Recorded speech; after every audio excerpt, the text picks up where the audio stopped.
ഒന്ന് സാമുവൽ 15-ാം അധ്യായം 16 മുതൽ 23 വരെയുള്ള വാക്യങ്ങൾ. നിർത്ത്. സാമുവൽ പറഞ്ഞു, കർത്താവ് ഈ രാത്രിയിൽ എന്നോട് പറഞ്ഞതെന്തെന്ന് ഞാൻ അറിയിക്കാം. പറഞ്ഞാലും സാവൂൾ പ്രതിവചിച്ചു. സാമുവൽ ചോദിച്ചു, സ്വന്തം ദൃഷ്ടിയിൽ നിസ്സാരനെങ്കിലും ഇസ്രായേൽ ഗോത്രങ്ങളുടെ നേതാവല്ലേ നീ? ഇസ്രായേലിന്റെ രാജാവായി കർത്താവ് നിന്നെ അഭിഷേകം ചെയ്തു.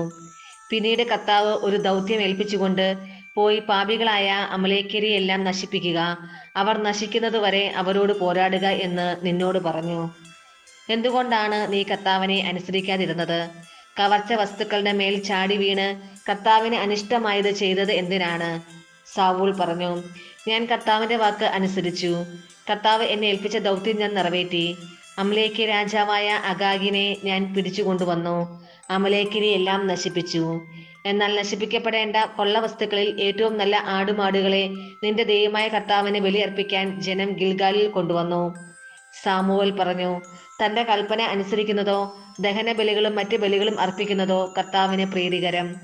അനുസരണം ബലിയേക്കാൾ ശ്രേഷ്ഠം, മുട്ടാടുകളുടെ മേധസ്സിനേക്കാൾ ഉത്കൃഷ്ടം.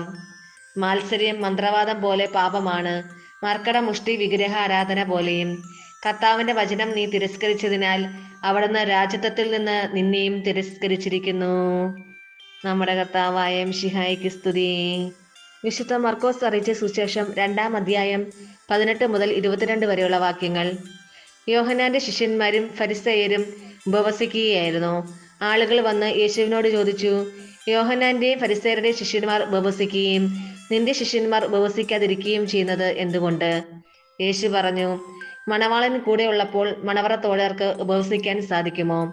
മണവാളൻ കൂടെ ഉള്ളിടത്തോളം കാലം അവർക്ക് ഉപവസിക്കാനാവില്ല. മണവാളൻ അവരിൽ നിന്ന് അകറ്റപ്പെടുന്ന കാലം വരും, അന്ന് അവർ ഉപവസിക്കും. ആരും പഴയ വസ്ത്രത്തിൽ പുതിയ കഷ്ണം തുന്നി പിടിപ്പിക്കാറില്ല. അങ്ങനെ ചെയ്താൽ തുന്നിച്ചേർത്ത കഷ്ണം അതിൽ നിന്ന് കീറിപ്പോരുകയും കീറൽ വലുതാവുകയും ചെയ്യും. ആരും പുതിയ വീഞ്ഞ് പഴയ തോൽക്കുടങ്ങളിൽ ഒഴിച്ചു വെക്കാറില്ല. അങ്ങനെ ചെയ്താൽ തോൽക്കുടങ്ങൾ പിളരുകയും വീഞ്ഞും തോൽക്കുടങ്ങളും നഷ്ടപ്പെടുകയും ചെയ്യും. പുതിയ വീഞ്ഞിന് പുതിയ തോൽക്കുടങ്ങൾ വേണം. നമ്മുടെ കർത്താവായ മിശിഹായ്ക്ക് സ്തുതി.